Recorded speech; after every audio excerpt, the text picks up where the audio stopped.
welcome to the programme. Today we bring you the amazing story of the Hebrew named Joseph. Joseph rose from slavery to being in charge of Potiphar's property, yet now he is in prison. Joseph, welcome to the programme. Well, things have taken a turn for the worst for you lately. Do you think things could get much worse? Well, no, perhaps that's not right.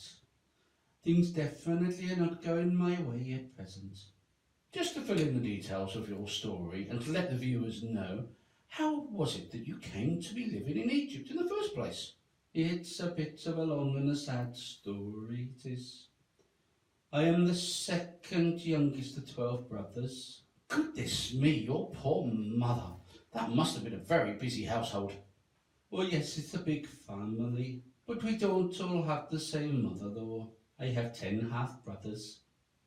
My father, Jacob, always preferred me because I am the first son of his favourite wife. I wasn't born until he was quite old. I ended up living in Egypt because my brother sold me for 20 shekels of silver.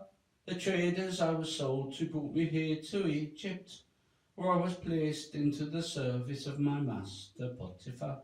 Are you saying your own brothers sold you? That's terrible. Why would they do that? Didn't they love you as a brother? What did they have against you? Well, as I said, I was a bit of a favourite with my father. I used to wear a fancy coat that he gave me. I think they were jealous of the fact that he loved me so much. I have to admit that I probably didn't help things very much in the way I behaved. Oh yes? What do you mean by that? Well, I guess I was always telling on them to my father. They're often doing the wrong thing and I would tell Dad that and get them into trouble. I also had some dreams that seemed to suggest that one day my whole family would bow down before me. And I used to boast about that in front of the others.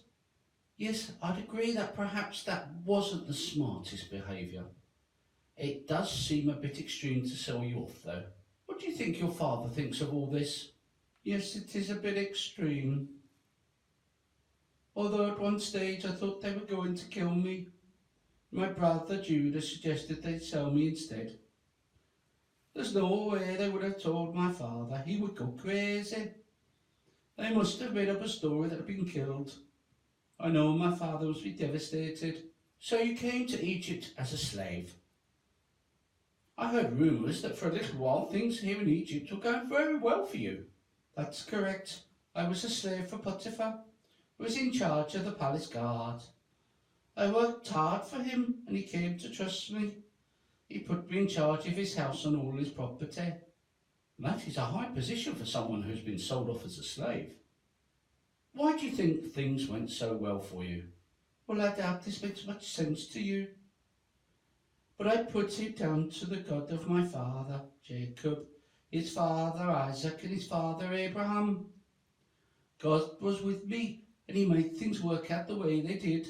So, some Hebrew God had a hand in controlling things here in Egypt, did he? Well, he seems to have deserted you now, Joseph. No, I don't believe he has. He still loves me and cares for me, despite how things might look. Well, I think I can agree that things don't look so good for you. You are in prison after all. You've come crashing down from a high position in Egypt. Where did things go wrong for you? Potiphar has trusted me with all his possessions. I was his favourite servant. Things went wrong when his wife took a liking to me. She wanted me to love her, but she was already married, so I wasn't about to agree to that. The problem came when she realised I wasn't interested in her. She was angry with me, so she told Potiphar that I'd attacked her. Unfortunately, he believed her lies and had me thrown into prison. Well, you must feel like abandoning that God of yours now. It doesn't look like he cares too much about you after all. No, it has been pretty awful at times, I must admit. I sometimes felt like maybe God had forgotten me, but I know he hasn't. I know he still cares for me, even here in prison. Things have gone well. The jailer trusts me, and I'm pretty much in charge of the other prisoners. The Lord hasn't forgotten me.